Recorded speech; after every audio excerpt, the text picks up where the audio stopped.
Hello, this is the Watchdog, and welcome back to Fun with Watches. If watches weren't fun, you'd only need one. Today we're going to review the Fossil BQ2465. Let's start out with the wrist check. I'm wearing my Timex Q on the rubber strap, and Grogu is wearing my Kirin M8106. Grogu said that the Pike bribed an official at Anchorhead to take the Skywalker water farm away from Princess Leia. Han Solo used the guns of the Millennium Falcon to destroy the Evaporators, so all the Pike got was their just deserts. Alright, let's take a look at the watch. It comes in this nice box. And the watch also comes with a bracelet. It's a set. I haven't actually worn the bracelet. I just can't picture myself wearing a bracelet. I'm a watch and a wedding ring guy, and that's the only jewelry I ever wear.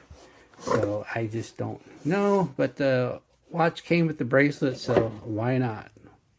It's not like I could have told him hold the bracelet. So here it is. This is the second Fossil I've had on my channel. My very first review was a Fossil Titanium GMT watch, which was a limited edition and not typical Fossil style.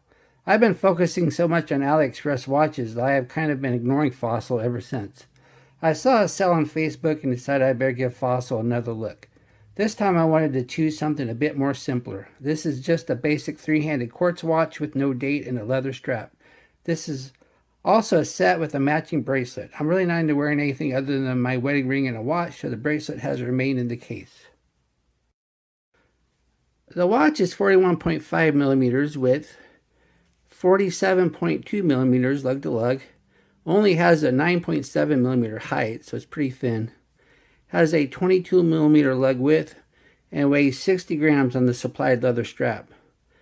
There is no bezel. If you look at the case, you can just see where it's been brushed down, and so you have what looks like a bezel, but it's really part of the case. And it's a circular brushing, and it looks really nice. And also, it's nice that it's brushed because a polish would have kind of overshadowed the dial. But the brush looks really good. It matches the flat matte finish of the dial. The dial is a flat matte black with no sunburst effect. Has Fossil printed on the top and no other writing on the dial at all. It has lume numerics at the 12, 3, 6, and 9, but no lume on the indices on the chapter ring. It has lume stick, hour, and minute hand, and no lume on the second hand, and it looks like the second hand's missing the marks. The crown is a push-pull. The crown action seems kind of loose, because when you go to set it, let's say I want to set it right here, then I push it in, it jumps. But it jumps very consistently. It always jumps back just a little bit. So when you go to set it, just always make sure you have the hand a little bit far in advance, and so when you push it in, it goes to where you want it. This time it didn't do it. So here, let's try it again. We're going to let the second hand get to the 12. Alright, so we'll hack it when it hits the 12, and let's say we want to set it to 855. Alright, so be sure to set it just a little bit far in advance, because then when you press it in, it jumps back, and then you hit it pretty good. So once again, it jumps, but it jumps consistently. It has a flat mineral glass crystal that sticks just above the case. Once again, it doesn't have a bezel. And then the case itself is solid stainless steel, and it's polished on the sides but brushed on the tops. And you see too, it's brushed on tops of the lugs also, only polished on the sides. The case back is a snap-on stainless steel.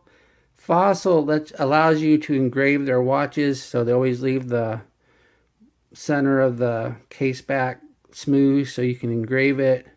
Then it gives the model number, the brand, and then it says all stainless steel. Then it says 5 ATM, because once again this has 5 atmospheres water resistance. Underneath is a quartz movement of unknown origin. If they don't claim Japanese, then it probably isn't. As I mentioned before, action is really loose. Pushing and crown jumps minute hand, and the second hand misses the marks. Strap is a 22mm genuine leather with quick release. That's always nice to have quick release. And there is no taper. It stays 22mm all the way to the buckle. The buckle is signed on the side. It's a nice buckle. It's sturdy, looks nice, does the job. And it has 2 keepers, one floating, one fixed. Here's the watch on my 7.5-inch wrist. If you look there, it looks like it'll be about 3/4 of an inch it can be let out. So you'll be good if you have an 8.25-inch wrist. Otherwise, you'll have to get another strap. But once again, this is quick release, so it'll be easier to change. I like this strap. It's comfortable. Doesn't seem to need much of a break-in period. And it seems sturdy and well stitched. And once again, it has quick release. Here's the watch on an olive green NATO. I think that looks pretty good. And here it is on a khaki NATO. I think this watch will look good on about any strap you put it on. It's pretty neutral. Here we are in the loom room. When you wear a watch for a while, getting ready for a review, you can usually tell if the watch is any good or not. And I don't have high hopes for this test. As we speed up the time, we can see that the numbers fade almost immediately. The hands aren't great either, but at least they're a lot better than the numbers. What do I like about this watch? Well, I like the style. It kind of reminds me of a Rolex Explorer with the 3, 6, and 9. I like the solid steel case. It's got a nice polish to it on the side, and I really like this brush top where the bezel would normally be. And I like the fact that the leather strap has quick release, plus it's genuine leather. It's a nice strap.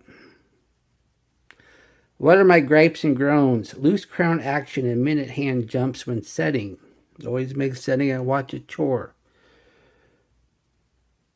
I don't like the fact that the second hand misses the marks. And the loom is just so-so. The number loom is hardly even there at all. And the hand loom is not god-awful, but definitely not great. It is subpar loom. Do I recommend this watch? It is a very nice looking, comfortable watch, and I can forgive a second hand that misses the marks.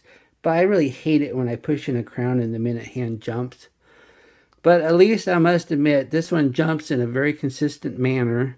So you can predict where it's going to jump. And so you can usually set it fairly accurately. So even though it has the jump in minute hand, I still recommend this watch. I think it's pretty good looking and I like wearing it. Well, thank you for watching my review of the Fossil BQ2465. And I will be back with another review because once again, I'm out of unboxings. Oh yeah, be sure to like and subscribe to my channel. I'm almost at 900. Pretty close.